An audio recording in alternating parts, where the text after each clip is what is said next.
Hello, friends. I am the man with no identity. The man formerly known as John Henderson. Welcome to the Theater of Thrills! We're continuing the story of Dr. Jekyll and Mr. Hyde. Henry Jekyll's professor has created a mixture that he hoped would separate a man's soul in twain. The poor professor tried it and wound up dead. What a shame. Of course, Jekyll doesn't mind watching a close friend die, but it's just too bad the darn thing didn't work. But you know what they say. If at first you don't succeed, die again. Here now is the next part in the saga. Enjoy.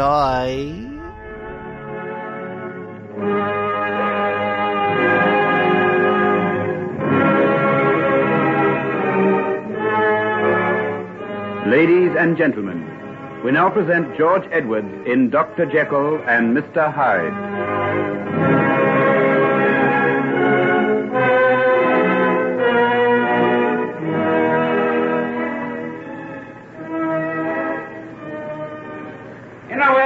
In the Welby, change here for Rochester. Good day, Mr. Jekyll. Expecting the young gentleman home today? Yes, he should be on this train. Ah, there he is now. Henry! Henry, my boy. Father, my word, it's good to see you again. It is indeed.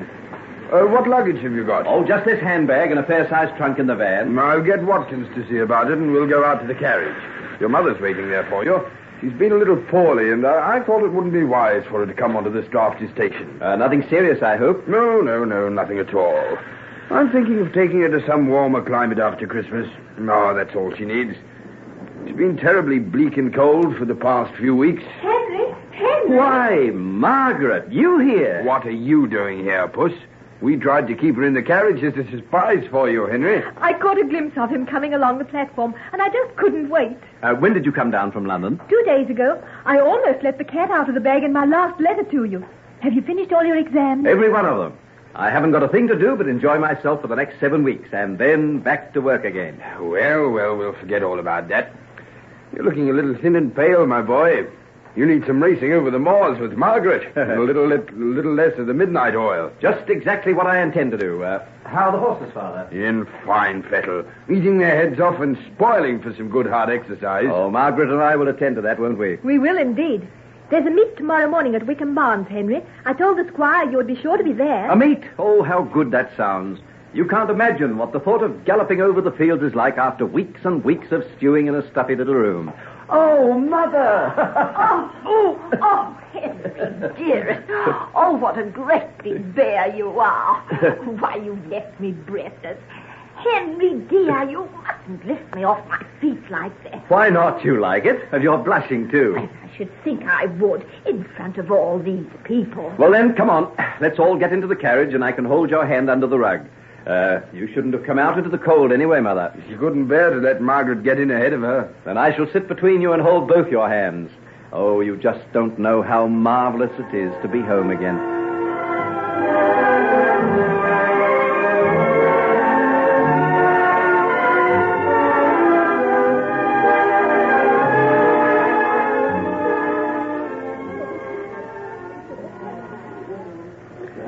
Well, Margaret, are you ready to start for home, or haven't you satisfied that raging appetite of yours yet? You're a nice one to talk. How many slices of game pie did you have? Oh, at a hunting breakfast, it's never the thing to inquire into these little details. Can I get you another glass of punch? No, indeed. After all, we've got a good few miles to ride home. And I think we'd be better make a start. It's nearly 3 o'clock. It's getting dark so early now. Then I'll go and say goodbye to Sir Ronald and Lady Westmore. I'll go and get the horses and meet you out on the terrace.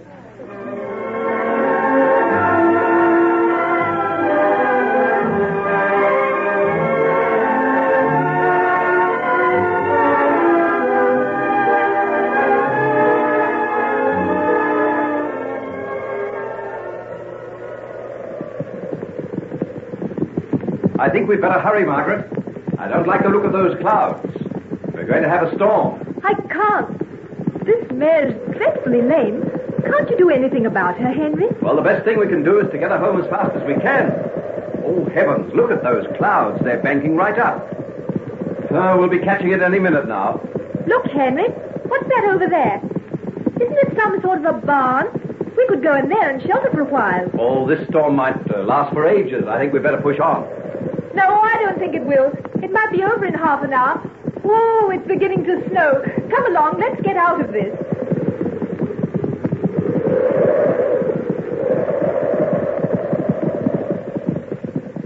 Oh, bring the horses in, too. Steady, Brutus, steady, boy. Can you manage, Clytie? Yes, easily. There. There's a good lad. Now, steady. Ooh, just out of that in time. My word, it's blowing a regular blizzard. Welcome to my castle, young lady and gentlemen. Oh, what's that? You didn't see me here. I came out in the storm as well. The cold's harder on old bones than young. See, I've got a little bit of a fire going here in this old fireplace. If the young gentleman had fetched a few more of those sticks over in the corner, we'd soon have a fine blaze. Why, yes, certainly. That's a good idea. And the young lady can sit down here beside me. Don't look so startled, my dear. I'm only old Mother Hegarty. I'd be out in the fields gathering herbs if it wasn't for the storm. Why, of course, I know you now. You live in that little cottage on the other side of Ludlow Bridge. Yes, everybody's heard of me. They come from near and far to me. I've got herbs and remedies for every ill. Rheumatism, the blight, sore feet, strangles in cattle, or love sickness, so I can cure them all. Why, you must be some kind of a witch, then. Aye, to be sure. Then, can you tell fortunes? Fortunes, that I can. Break up those sticks, young sir, and put them in the fire. And when we got a good blaze going, I'll look in the palm of your hand and tell you what I can see.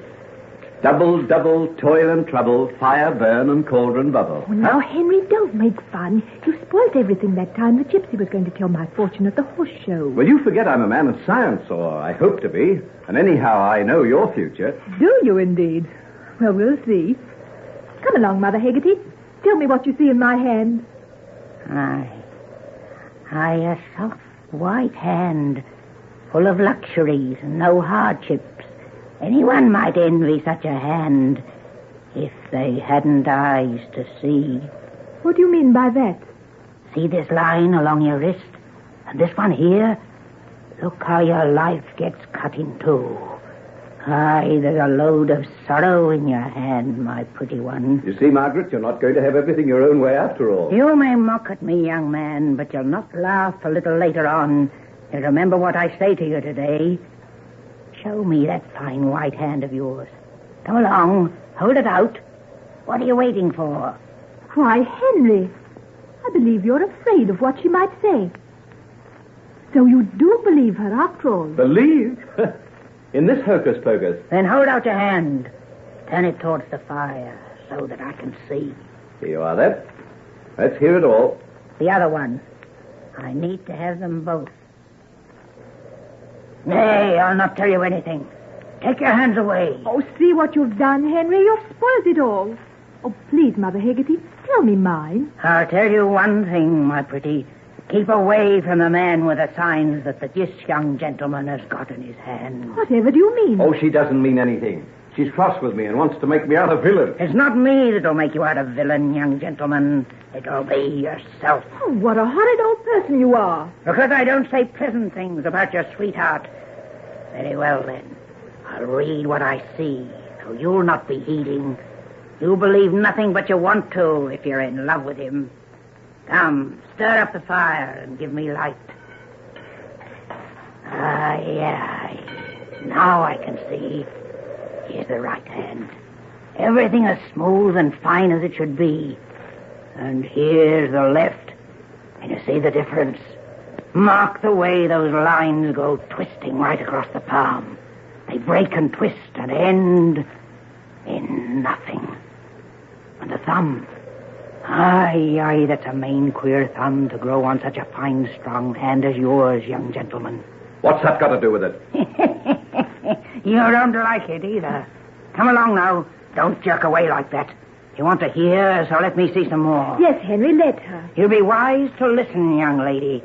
It may save you a mite of gray hairs and sorrow if you do. Oh, let's get out of this. I never heard such a lot of nonsense in all my life. You're telling us nothing. All you do is mutter and mumble and drop hints. Aye, then I'll be telling you.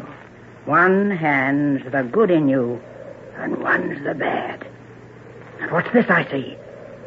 Mercy on us, is it a man's death? And you still so young? What do you mean? Your own heart will tell you, am I right or wrong? Did no one die because of you, and not so long ago? Stop it. Let go my hand. Aye, and that's not the whole of it. There's broken lives and broken hearts and a load of sorrow that'll rest upon your soul to weigh it to the ground. Oh, stop this. I don't like it. But there's another side to it. This other hand. It has fine deeds written in it. Courage, sacrifice. A hand like that could do a power of good. Oh, well, at least it gives me an even chance. For a moment I thought I was ripe for the hangman. Don't make light of him. See that mark there close to your wrist? I've only seen the like of it but once before. And that were on Ted the blacksmith's son. Him as killed a man at Bentley's Hill and died upon the gallows for it. Oh, what nonsense. What utter nonsense. I might have believed a little of what you said, but not that. Oh, give us something for her trouble, Henry, and we'll go. I think the storm's passing on. Do you think you ought to trust yourself alone with me? It's pretty dark outside now. Yes, and your mother and father will be getting worried about us. Come along, let's start. You leave the horses out and I'll open the door. Oh, thank goodness. There's a rainbow.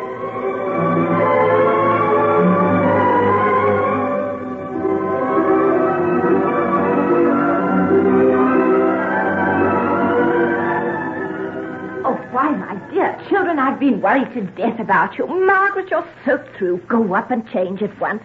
Couldn't you find anywhere for shelter? Well, we went into a sort of a tumble-down barn for a while. Yes, and found the most weird old creature there. She told our fortunes. Oh, it wasn't old Mother Heggarty, was it? Yes, what a horrible old thing she is.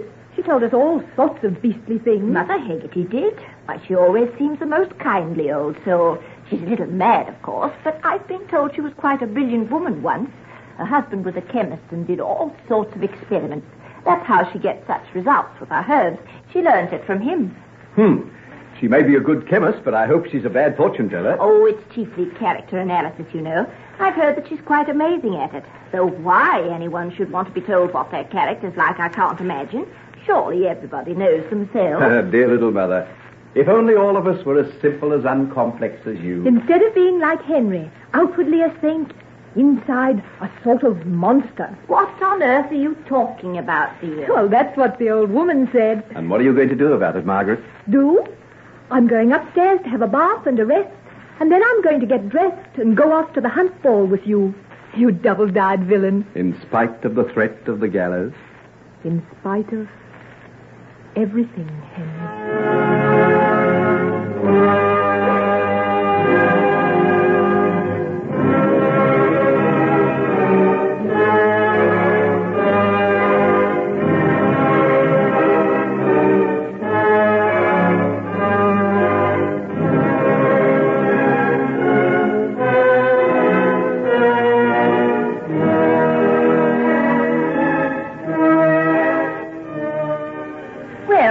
Are you all ready to go? Yes, Mother. The carriage is waiting. We'll be off as soon as Margaret finishes putting the final touches to her toilet. Oh, what a pity you're not coming too. I'll be very comfortable at home by the fire with my knitting and an interesting book. Much more to my taste than hunt ball. Are you sure you wouldn't like me to stay with you? No, I wouldn't dream of it. Besides, who'll chaperone Margaret? Dear me, have I got to do that? You're not to go off playing whist and forgetting all about the child, Henry. Don't worry, Mother. I'll keep an eye on her. Oh, here she is now. Come along in, dear, and let's have a look at you. My, what a lovely dress. Do you like it? Daddy bought it for me when he was over in Paris last month. I've been saving it up for this. Oh, it's perfect. Just perfect. I'd no idea your father had such good taste in ladies' ball dresses. Our good friend may have a side to his nature that we've never suspected, my dear. Do you like it, Henry? I'll tell you what I think of it when we're dancing the first waltz. Well, if we don't make a start, you'll be too late. Let me help you on with your cloak, Margaret, yeah? Oh, just a moment. Henry, pass me over that little case on the table by the window. This one? Yes, thank you. Come here a moment, Margaret. see. These are some pearls I wore when I was a girl. The clasp's a little old-fashioned, perhaps, but I like it all the same. Bend down, my dear, and let me put them around your neck. Why, Auntie Marion. If I'd had a daughter, they would have been hers. Providence gave me a son, but he also gave me you, dearest girl. There now, don't they look nice against that snowy neck of yours? They're beautiful, absolutely beautiful. Oh, how can I ever thank you enough? Well, come along. Let's go. Good night, Mother darling. Take care of yourself while we're away. Indeed I will. Good night. Good night. Good night.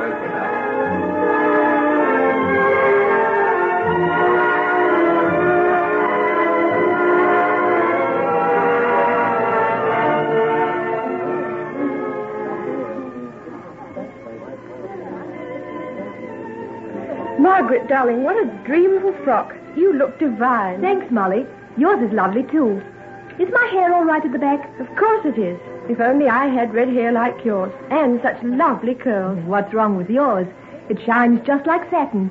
And black hair looks marvelous with your blue eyes. Well, I hope Vincent thinks so. He's asked me for 3 dances. That looks hopeful, doesn't it? You really like him, do you? Do I? If he doesn't propose this season, I'll go into a convent. I can't imagine it. Come along if you're ready and let's go down. Henry's waiting for me at the foot of the stairs. My dear, are things still as strong as ever between you two? Yes, I'm afraid so. I can't understand it myself. Of course, I'm all for fidelity in the long run, but you've never even tried anyone else. Now, I had half a dozen flutters before I finally settled on Vincent. Half a dozen? You started flirting before you were out of school. Oh, well, I never could endure the thought that I might be missing something. Look, do you see that woman going downstairs now? Which one? The one wearing the white dress and the emeralds. Yes. Rather marvelous, isn't she? Do you know who she is? She's Mrs. Marchbanks. Mrs. Marchbanks? Yes, don't you know? She's an American. I heard Mother and Aunt Eleanor talking about her after dinner. They didn't know I could hear. My dear, there's been a terrible lot of scandal over her. She's divorced. No. Absolutely. And they say... Oh, is that the one? Oh, do let's stop and look over the balcony at her. She is smart, isn't she? Well, do you wonder? Oh, Molly, you're dreadful. Just look at the men flocking round her. Oh, bother. What hope have we got with flounces and forget-me-nots against a dress like hers? My goodness, there's Vincent. I'm going down before he catches sight of her. See you later, Margaret. Good luck, darling. Thanks, dear. Margaret, what luck? I've been looking all over the place for you. Where's your dance program? Oh, hello, John. I'm afraid it's pretty full. Now, let's have a look. H.J., H.J., H.J. No need to ask who that is. Has he got a monopoly over you? There's a polka and a quadrille in the second half. Yes, but I don't want a polka with you or dance in a set. I want a waltz. I want to be able to talk to you, to tell you how marvelous you look. You know, I haven't seen you for an age, Margaret. I'm afraid there isn't a waltz left. What about this one? It's hardly started. Oh, not this. I promised it to Henry. Look, he's waiting for me at the foot of the stairs. Oh. What's the matter? Oh, nothing. Would you like to have this waltz, John? Would I? But didn't you say that Henry... I thought this was the first waltz. I made a mistake. He's dancing this one with that American woman, Mrs. Marchbanks. Is he? Well, I never could stand her before, but now I'll be grateful to her forever. Come along, don't let's miss a bar of it. You know, I've been thinking of you all the time I've been away, Margaret. Do you know, even in Italy, I was counting the days... Why, I don't believe you're paying the least attention to what I'm saying. Oh, I'm sorry, John, dear. What was it? I was telling you that you're the most beautiful woman in this room, and I'm madly in love with you. Stop it, John, please. You mustn't. Why not? Because... Of Henry? You don't need to tell me. It's always been him, hasn't it? Even when we were children. Do you remember that time I begged you to be my partner at the Christmas party, and you wouldn't give me an answer because you were waiting for Henry to ask you? Indeed I do. We had a quarrel over it, and I fell down some stone steps and cut my head. That's putting it mildly, isn't it? I heard that Henry pushed you down. Oh, what nonsense. Whoever told you that? Oh, one of the servants saw it happen and told my sister's governess or something. I believe he was a real little fiend at times. John, you ought to be ashamed of yourself. A lot of servants gossip. Well, he was, wasn't he? I remember him flying into the most awful tempers sometimes. I'll bet there's a good deal of old Nick in him still. John, I didn't dance with you to talk about Henry. That's right. Let's forget him. Now, how about getting out of here? It's horribly crowded. I hear that Lady Winterton's show of begonias is wonderful this year. Like to see them? The conservatory is just through this door. John, you're irresistible. If only I thought you meant it.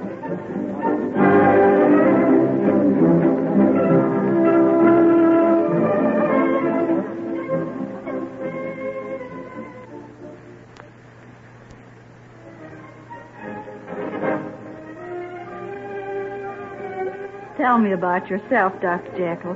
What do you do besides hit a hearse like a red Indian? I was watching you at the hunt today. Were you?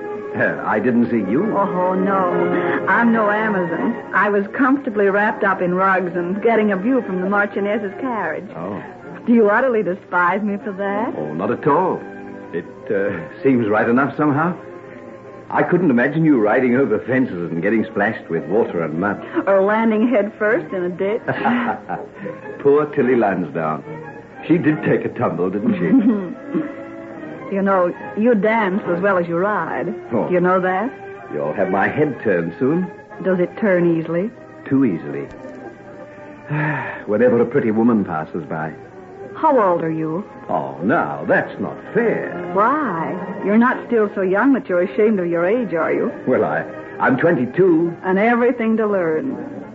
No, not everything. I can see that now. There's just that about your eyes. But still, a lot. A whole lot. If anyone would teach me. Are you an apt pupil? A diligent one. Well, we'll see. Are you fond of flowers, Dr. Jekyll? Well, that all depends. I believe Lady Winterton's hothouse is marvelous. Someone was telling me. Well, the conservatory's just through this door. Shall we go?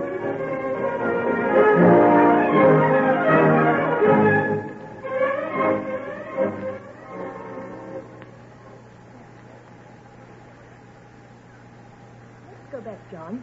This dance must be nearly over now. Oh, there'll be at least 10 minutes before the next one commences. But I can't stay out here. People will talk. About us? Oh, I wish they would. Unfortunately, they all know I've been pursuing you for years and you won't even look at me. Suppose I keep you out here and compromise you. You are absurd. What good would that do? If I only go far enough, you might have to marry me. You'd have to go a long way. I'd go to the ends of the earth for you, Margaret. I mean that. I'm always fooling with you, but you know how much I really care, don't you? Please, John. Oh, I know. All right, let's go back to the ballroom and I'll hand you over to your rightful guardian. But do you know what I'd like to do? No. Take young Henry out and knock him down for what he did to you a while ago. What do you mean? Margaret, don't think I didn't see. He went off with that soulless, unscrupulous American hussy when he should have danced with you. Oh, Darling, don't let him hurt you. I feel afraid sometimes when I think of you with him. What do you mean? I can't say. What would you think of me? I'm his rival. I can't talk about him to you. Tell you what I know. There isn't anything. I'll not believe a thing. No, I didn't think you would. Well, let's go back. Listen, there's someone coming. They won't see us if we stay where we are. Tell me, Dr. Jekyll, do you ever come up to London? Well, sometimes, but I'm at the university, you know. It doesn't give much time for pleasure. But sometimes, surely. You know, you must come and see me. I have a house in Mayfair. In Mayfair? Well, I may be going up at the end of next week. End of next week? Then I'll count on seeing you. John, do you want the rest of those dancers? I do, but... Do you want them? Yes. Very well, then. Take me out of here and don't leave me. Come along. Why, Margaret. Oh, hello, Henry. I'm so terribly sorry about the last dance. I came in here to talk to John. He's been telling me all about Italy, and I didn't realize it was our dance. I see. Oh, that's all right. Mrs. Marchbanks, may I introduce Miss Utterson and Mr. John Fairley? How do you do? You took pity on poor Henry and danced with him, Mrs. Marchbanks. Oh, that was nice of you. And all the time I pictured him as a wallflower. Come along, John, dear. The next dance must be due to start. Oh, I say, wait a minute. I think it's ours, isn't it, Margaret? Oh, no, Henry. We have the polka and the quadrille after supper. That's all. Goodbye, Mrs. Marchbanks. Thank you so much for being kind to Henry.